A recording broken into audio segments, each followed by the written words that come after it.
వరంగల్లో ఏప్రిల్ 27న జరగబోయే BRS party రజతోత్సవ భారీ బహిరంగ సభను జయప్రదం చేయమని రాజ్యసభ సభ్యుడు వద్దిరాజు రవిచంద్ర పార్టీ శ్రేణులకు పిలుపునిచ్చారు. అశ్వారావుపేట నియోజకవర్గ BRS party incharge Mecha Nageswararao అధ్యక్షతన భద్రాద్రి కొత్తగూడెం జిల్లాలో నియోజకవర్గ స్థాయి సమావేశం నిర్వహించారు. అనంతరం వద్దిరాజు రవిచంద్ర బీఆర్ఎస్ పార్టీ నాయకులతో కలిసి రజతోత్సవ భారీ బహిరంగ సభ వాల్ పోస్టర్ను ఆవిష్కరించారు. ఈ కార్యక్రమంలో రాజ్యసభ సభ్యుడు వద్దిరాజు రవిచంద్ర, జిల్లా అధ్యక్షులు రేగా కాంతారావు, దిండిగాల రాజేందర్, పార్టీ నేతలు పాల్గొన్నారు.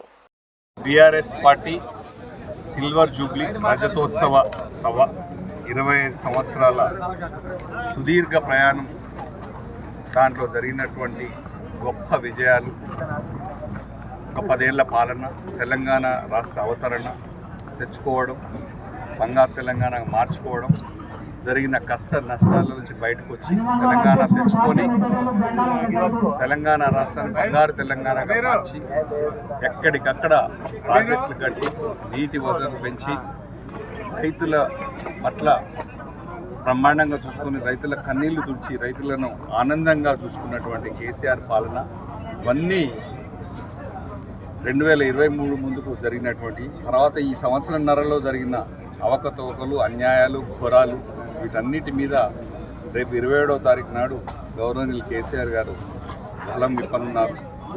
ఎట్లా అయితే 25 సంవత్సరాలు పార్టీని స్థాపించి బ్రహ్మాండంగా తెలంగాణ రాష్ట్రం రాదనుకున్న తెలంగాణను తీసుకొచ్చి ప్రజలను కోరికలు తీర్చి నీళ్లు, నిధులు, నియామకాలన్నీ కూడా మనకే కావాలి, మన వనరులు మనకే కావాలి, మన సంపద మనకే ఉండాలి, మన నీళ్లు మనమే వాడుకోవాలి, మన ఉద్యోగాలు మన రాష్ట్ర పిల్లల కోసమే ఉంచుకోవాలనే సుదీర్ఘ పోరాటం చేసి 14 ఏళ్ల పోరాటం తర్వాత కేవలం ఇద్దరు ఎంపీలు ఉన్నటువంటి పార్లమెంట్లో వచ్చి తెలంగాణ బిల్లు పెట్టించి సాధించుకొని తెలంగాణ బిల్ ఈజ్ పాస్డ్ అని చెప్పగానే తెలంగాణ రాష్ట్రం పులికించిపోయే విధంగా పోరాడినటువంటి గొప్ప మహానేత కేసీఆర్ గారు.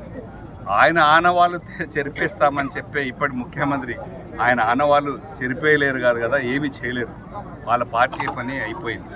ప్రజలంతా ధిక్కారణ ఆగ్రహంతో, తీవ్ర ఆగ్రహంతో, కోపంతో ఉన్నారు. ఇవన్నిటి పట్ల కూడా రేపు జరగబోయే 27వ తారీఖున వరంగల్లో జరగబోయే సభ ప్రజలకు కనువిప్పు కానుంది. ప్రజలందరూ కూడా తీవ్రంగా బాధపడుతున్నారు. పీకల మీద అనవసరంగా తెచ్చిపెట్టుకున్నటువంటి కాంగ్రెస్ పార్టీని ఇంకా 3 ఏళ్ళు ఎట్లా భరించాలి, 3.5 ఏళ్ళని బాధతో ఉన్నారు.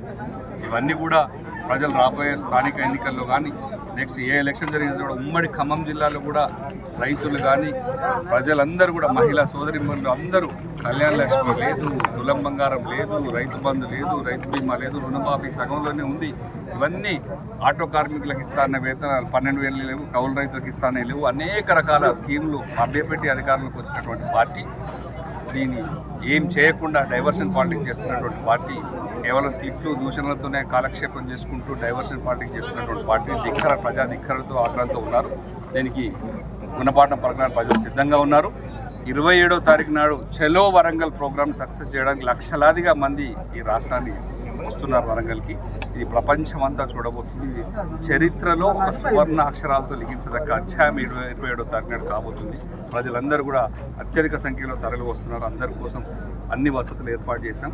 ట్రాన్స్పోర్ట్ అన్నీ చూసుకుంటాం, భోజనాలతో చూసుకుని వసతులు అందరూ డిస్కస్ చేసుకొని ఇక్కడ అశ్వరాపేటలో జిల్లా అధ్యక్షులు కాంతారావు గారు, రేగా కాంతారావు గారు, మెచ్చ నాగేశ్వరరావు గారు, కాన్స్టిట్యూన్సీ ఇన్ఛార్జ్, మాజీ శాసనసభ్యులు, వీరందరం కలిసి ఈ నియోజకవర్గం మీటింగ్ పెట్టుకున్నాం. ఇక్కడి నుంచి ప్రజలంతా కూడా తరలి రావాలని కోరుకోవడం.